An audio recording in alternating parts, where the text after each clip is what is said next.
When it comes to brand identity design, the holy trifecta and the things that people mainly think of are logos, colors, and fonts. And while these things are important, yes, and make up a huge part of your visual identity, there are a whole lot of other elements that go into creating a complete brand identity that elevate your brand, bring it all together, and take it to the next level. So if you're ready to stand out and show off your amazing work with a wow-worthy brand, let's talk about the brand elements that go beyond the basics. Hello and welcome to Brand Your Passion, the show that helps you turn the thing you love the most into something that people know and love you for. I'm your host, Holly Arnett, the brand coach for creatives, and I'm on a mission to make the world a more creative place, one brand at a time. If you're ready to get more eyes on your work, more dollars in your pocket, and more creativity in your life, you're in the right place. Welcome. Let's brand your passion.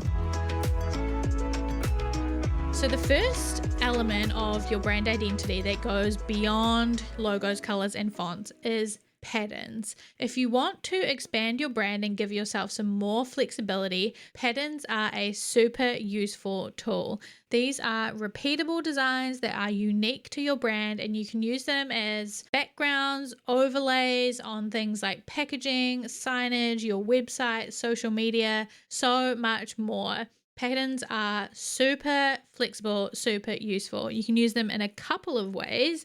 You can have a seamless pattern that repeats over and over and over again, and you can repeat it forever. Or you can have individual pattern pieces. So if you go on the Maker and Moxie brand, you'll see we have these blobs that make up part of the brand identity, and I would call them a pattern, and we kind of tile them together to create a pattern, but we also break it apart and use those blobs as individual pieces. So that's a really cool way of having a flexible brand identity, and that you can use the pattern all together or individually across your brand in different ways. As a complement to patterns, you can also have illustrations in your brand. Illustrations are a great way to communicate ideas and to show off your brand in a really fun way. These can be really abstract or really realistic decorations or drawings in your brand colors and a unique style to you that can be used to illustrate different concepts across your business. So you can, like I said, have abstract things like squiggles and blobs and squares and shapes and all sorts of things, or you can have realistic illustrations of people and things around your house or whatever you want to illustrate. It can be a whole different range, and you can do so many different styles of illustration. So that's why it's a really cool way to expand your brand, because it really takes it from just colors and fonts into this next level of branding, because within illustration there are so many different styles and formats and different vibes.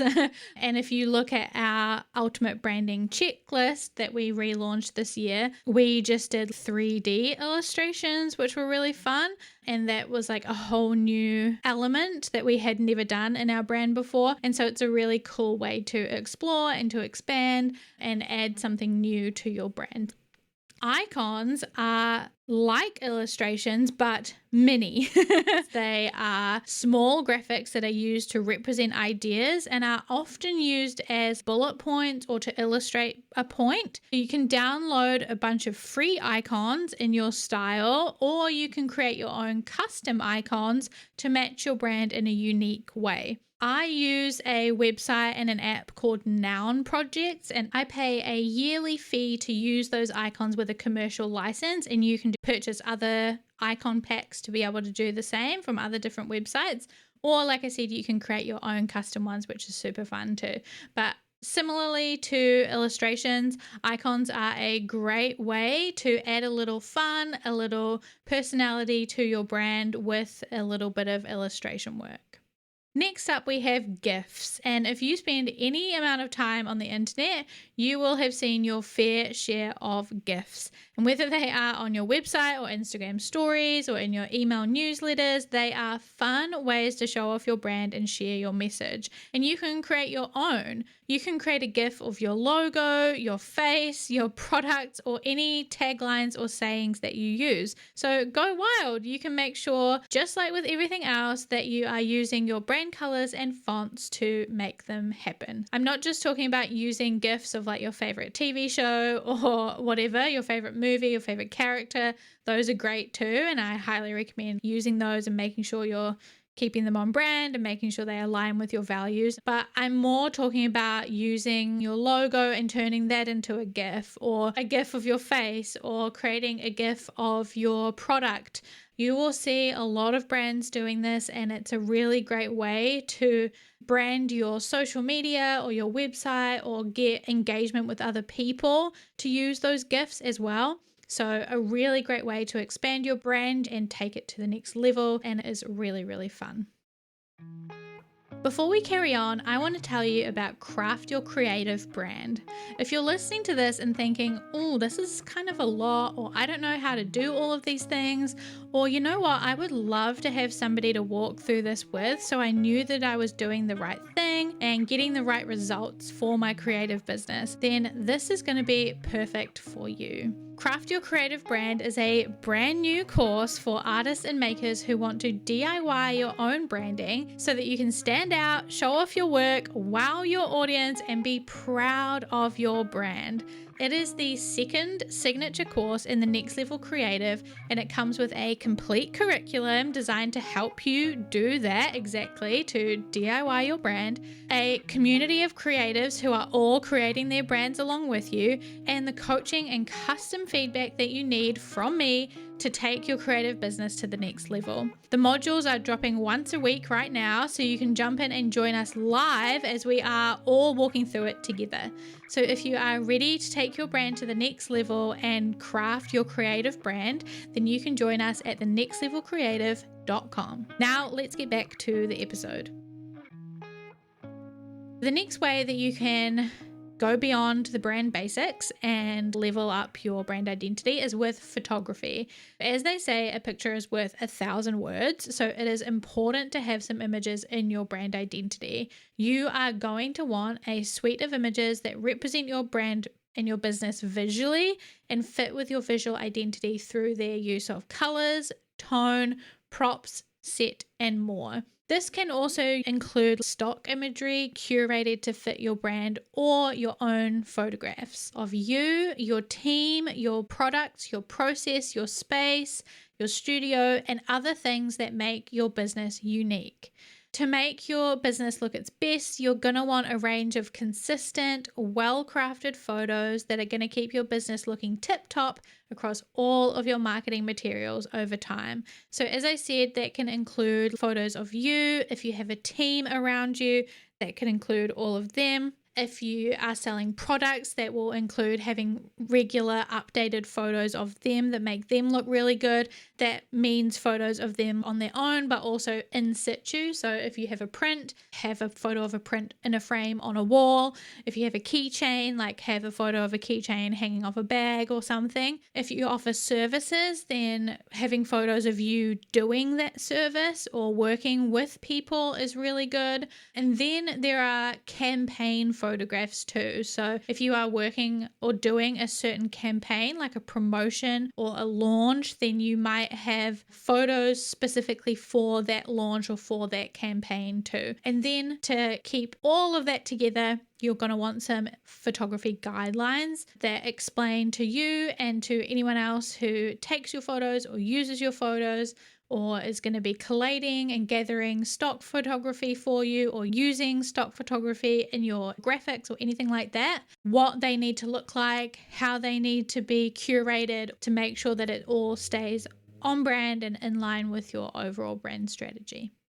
Next up, let's talk about videography. If you are creating regular YouTube content, maybe you're creating one-off promotional videos, maybe you're doing live stream videos, or you are creating TikToks or Instagram reels, you need to consider how these add to your brand. Video is becoming more and more prevalent, as we know, and particularly on social media. So if you're going to be making the most of this medium, you are going to need to be making sure that you stay on brand while you do that and making the most of it to elevate your brand, right? Some ways you can think about this and you can apply your brand across this is with your thumbnails or your cover images on social media.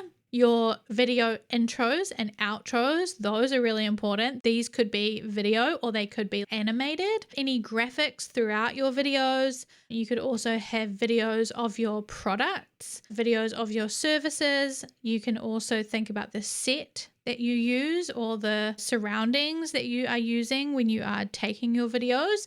What does that look like? What's the lighting like? What are the colors behind you? What are you wearing? All of that stuff builds your brand and creates a feeling. And then again, just like I said with the photography, having guidelines to make all of that consistent is really important too.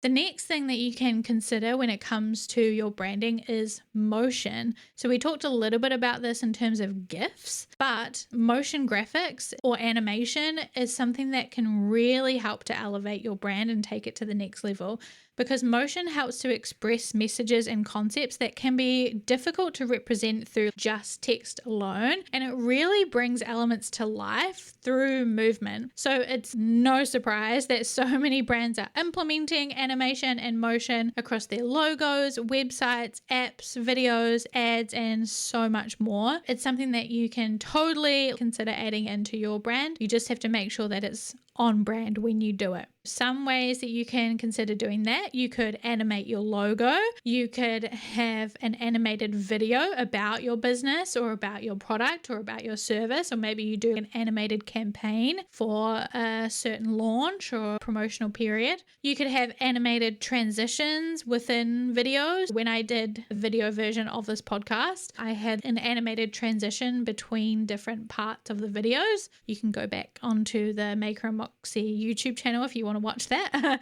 My friend Devin animated those transitions and they were amazing, and it makes it more dynamic and more engaging, keeps it on brand as well, so that's really important too. As I said before, you can have animated intros and outros, and then also you can have animated user interactions. So things on your website, when somebody clicks on something or when they scroll or when they hover over something, do things move? Do things animate? Those are things to consider too.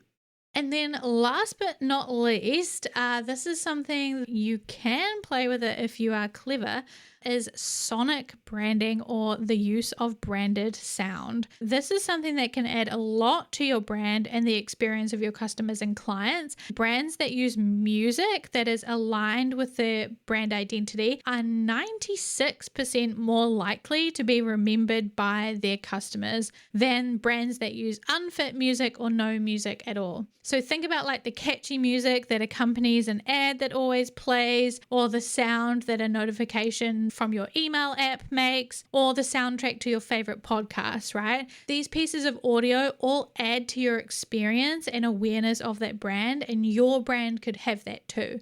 Think of the intro and outro music of this podcast, right? Like I picked this music on purpose to feel a certain way, and you hopefully hear this music, you remember that it's this podcast, and it signifies that this podcast is starting and ending, and that's something that is really powerful.